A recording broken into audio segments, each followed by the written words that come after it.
तो सैफ अली खान पर जो हमला हुआ है उससे जुड़े हुए 10 बड़े अपडेट आपको एक एक करके बताते हैं कि आखिर अपडेट क्या कुछ है।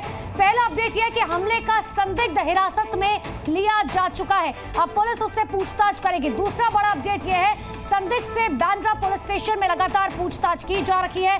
तीसरा बड़ा अपडेट यह है कि सैफ के घर काम करने वाले मजदूरों से भी, यानी कि वहां पर जो मजदूर थे उनसे भी पूछताछ की जा रही है। कुछ और लोग इसमें शामिल हो सकते हैं, पुलिस को यह शक है।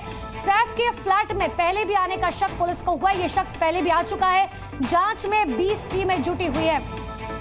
पुलिस ने बिल्डिंग के विजिटर्स की जांच शुरू की है कि आखिर कौन कौन बिल्डिंग के अंदर आ रहा था, कौन कब जा रहा था। सीसीटीवी फुटेज खंगाले गए हैं। पुलिस को शक है बिल्डिंग से वाकिफ था हमलावर, यानी कि ये शख्स जो है वो बिल्डिंग को बहुत अच्छे से जानता था।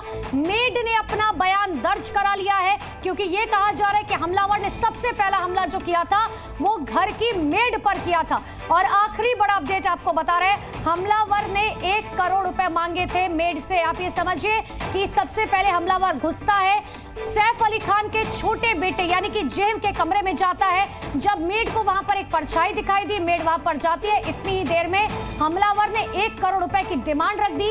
मेड के साथ हाथापाई हुई, जो जानकारी अब तक है। इतना ही नहीं, मेड ने चिल्लाना शुरू किया, जिसके बाद सैफ अली खान वहां पर पहुंचते हैं और सैफ अली खान पे हमलावर हमला कर देता है। देखिए, पुलिस ने सदगुरु शरण बिल्डिंग में पिछले 2 महीने में आने वाले सभी विजिटर्स की जांच शुरू कर दी है कि आखिर कौन वहां पर आ रहा था। खास तौर पर 2 या 2 बार से ज्यादा आने वाले लोगों को लेकर अब पुलिस ने जांच पड़ताल शुरू की है। पुलिस ने बिल्डिंग के CCTV footage, fingerprint scanners, register और सिक्योरिटी ऐप के डेटा की जांच शुरू की है। पुलिस को फरार आरोपी के वारदात से पहले भी बिल्डिंग के बहरूपिये के रूप में आने की आशंका, यानी कि ये शख्स पहले भी आ चुका था। देखिए, कोई भी शख्स जो है अगर कोई अनजान जगह पर आता है तो वो इतनी आसानी से किसी भी घर के अंदर एंट्री करके एग्जिट नहीं कर सकता है।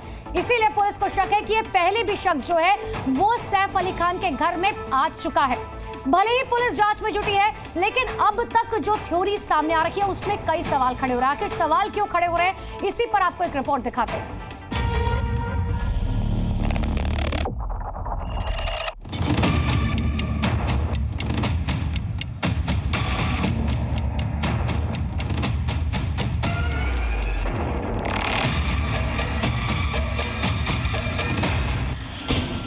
सैफ करीना के वीआईपी इलाके में बने घर में चोर कैसे घुस गया और कैसे उनको निशाना बनाकर भाग भी गया, ये सवाल घटना बीतने के 34 घंटे के बाद भी बना हुआ है। सवाल है कि आखिर क्या हुआ था उस 33 मिनट में, कैसे 33 मिनट में चोर आया भी और भाग भी गया, और परिवार में करीना, तैमूर और जे कहां थे। अब इन्हीं सवालों का जवाब पुलिस ने सैफ और करीना के मेड के बयान से निकालने की कोशिश की है। पुलिस को जो सैफ और करीना की मेड ने बताया उसमें कई सवालों के जवाब तो मिले, लेकिन उसके साथ साथ गुत्थी उलझ सी भी गई। सैफ और करीना के घर काम करने वाली जे की नैनी एलियामा फिलिप ने पुलिस को बताया कि सबसे पहले हमलावर को उसी ने देखा। हमलावर ने उसी से 1 करोड़ की मांग की। शोर मचाने पर सैफ करीना दौड़े दौड़े भाग कर आए। एलियामा फिलिप के मुताबिक हादसे के वक्त सैफ करीना अपने अलग अलग फ्लोर पर अपने कमरे में थे, जो कि 12वीं मंजिल पर था। तो वहीं 11वीं मंजिल पर एक कमरे में तैमूर अपनी नैनी गीता के साथ सो रहा था, तो वहीं वो जे के कमरे में एक और आया जुनू के साथ मौजूद थी। एलियामा के मुताबिक देर रात 2 बजे उसने परछाई देखी और उसे घर में किसी के होने का शक हुआ। पुलिस को दिए बयान में उस रात की घटना को बताते हुए सैफ की मेड ने बताया कि उन्होंने देखा कि कमरे में हमलावर मौजूद था और वो सैफ करीना के छोटे बेटे जे के बेड के पास पहुंच गया था। तभी जब वो जे को बचाने के लिए आगे बढ़ी, हमलावर ने उस पर चाकू से हमला कर दिया। हमलावर से जब उन्होंने पूछा कि क्या चाहिए, तब उसने 1 करोड़ की डिमांड की। मेड के मुताबिक हमलावर के हाथ में लकड़ी जैसी चीज ब्लेड था और उसे देखकर वो और उसके साथ मौजूद आया डर गईं, जिसके बाद इस कमरे में सैफ और करीना की एंट्री हुई। आगे घटना को बताते हुए एलियामा ने कहा कि कमरे में मौजूद दूसरी मेड ने सैफ करीना को बुलाया और आवाज सुनकर सैफ करीना 11वें फ्लोर पर आ गए और तभी सैफ ने हमलावर से सवाल किए और हमलावर ने सैफ पर चाकू से वार कर दिया। तभी बाकी स्टाफ भी बीच में आया और हमलावर को कमरे में बंद कर वो सभी ऊपर के फ्लोर पर भागे।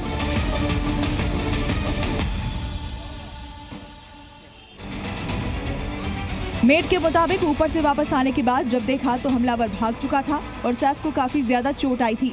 इसके बाद ही परिवार नीचे आया और सैफ को आनन फानन में ऑटो में उनका बेटा इब्राहिम अस्पताल लेकर गया। इब्राहिम इससे पहले उसी बिल्डिंग के 8वें फ्लोर पर मौजूद था। अब तक सामने आई जानकारी के मुताबिक घर में ड्राइवर न होने की वजह से सैफ को ऑटो में ही अस्पताल ले जाना पड़ा, क्योंकि इलेक्ट्रिक गाड़ी चलाना कोई नहीं जानता था। ऐसे वक्त में आनन फानन में जो मिला उससे सैफ को तुरंत अस्पताल ले जाया गया। एक्यूज्ड फायर एस्केप का यूज़ करके इनके घर पे गया था, ये भी पता चला है। अभी तक के इन्वेस्टिगेशन में ये एक चोरी का अटेम्प्ट था, ऐसा हमारे इन्वेस्टिगेशन में निष्पन्न हुआ है। पुलिस अब इस बात की भी जांच कर रही है कि कहीं हमलावर घर में रहने वाले किसी शख्स की पहचान की मदद से तो अंदर नहीं आया था। इसी शक में पुलिस ने घर में फ्लोरिंग का काम कर रहे मजदूरों से भी पूछताछ की है, क्योंकि वो घर के अंदर आने जाने का रास्ता जानते थे। एफआईआर में जो थ्योरी बताई गई है और मेड ने जो बयान दिया है उसमें भी कई बड़े सवाल हैं। बयान में कहा गया कि हमलावर को बंद कर परिवार ऊपर भागा था, तो फिर सवाल है कि अगर बंद किया गया तो हमलावर भाग कैसे गया। दूसरा सवाल ये कि हमलावर 33 मिनट तक घर में रहा तो क्यों एक बार भी घर में मौजूद किसी स्टाफ ने बिल्डिंग की सिक्योरिटी को नहीं बुलाया। तीसरा सवाल ये कि अगर हमलावर को सब पहचान चुके थे तो उसके भागने के बाद रोकने के लिए गार्ड को सूचित क्यों नहीं किया गया। इसके अलावा सवाल ये भी है कि पुलिस को इस बारे में तुरंत सूचना क्यों नहीं दी गई। इन सवालों के जवाब अब भी अधूरे हैं और जो कहानी सामने आ रही है वो इतनी सीधी नहीं है जितनी की बताई जा रही है, क्योंकि बिल्डिंग के अंदर दाखिल होना और आसानी से फ्लैट में घुस जाना ये बहुत बड़ी मिस्ट्री बनी हुई है। ब्यूरो रिपोर्ट, जी मीडिया।